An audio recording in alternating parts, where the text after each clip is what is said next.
Hi, boys and girls.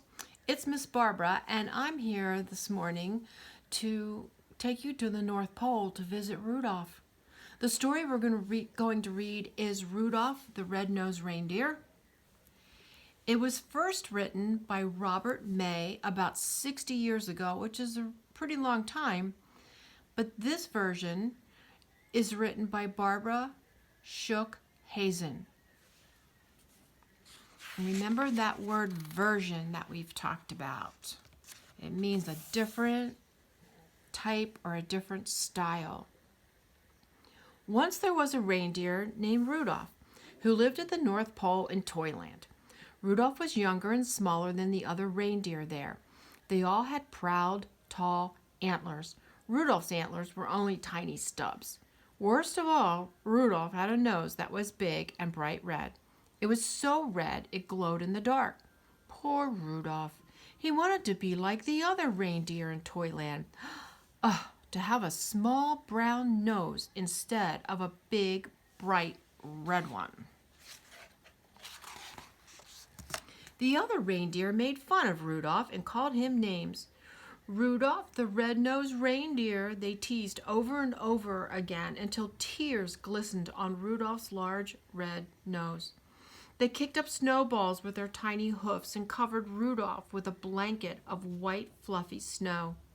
Sometimes the other reindeer made a circle around Rudolph and sang, red nose, a funny sight, big as an apple and twice as bright." All the reindeer loved to play games. They played tree tag and snow slide and tumble bones, but Rudolph was never asked to play. He stood behind a pine tree and watched. He was very lonely. Rudolph couldn't even play hide and seek with the rabbits. His glowing nose gave him away every time. Before Christmas Eve, Santa's elves posted a sign on the gate to Toyland. "Santa's team choosing time," the sign said. All the reindeer were asked to line up at 8 o'clock in the meadow. Santa Claus was coming to choose the team that would deliver presents to every little boy and girl in the world. The reindeer fairly danced with excitement when they heard the news. They pranced and tossed their antlers and pawed the snowy ground with their hoofs. Each reindeer hoped he would be chosen to guide Santa's sleigh. It was the greatest honor a reindeer could ever have. Rudolph sighed. He was ashamed to have Santa see his bright red nose, so he decided to hide.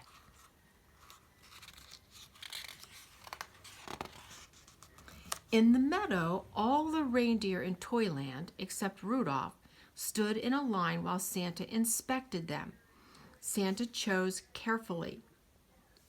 Only the fastest, the strongest, and the best reindeer would do.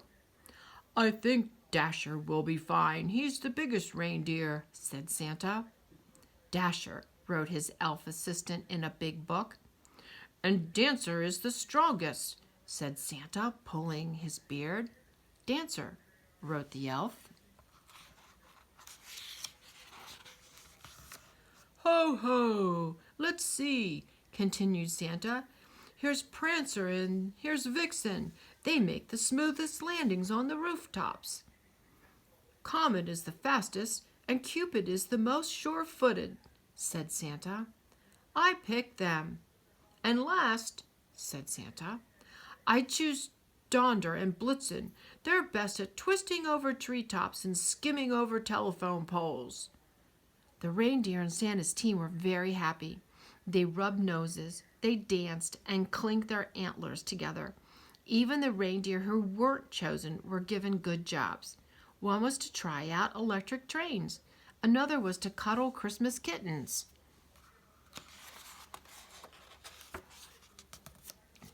The only reindeer without a job was Rudolph.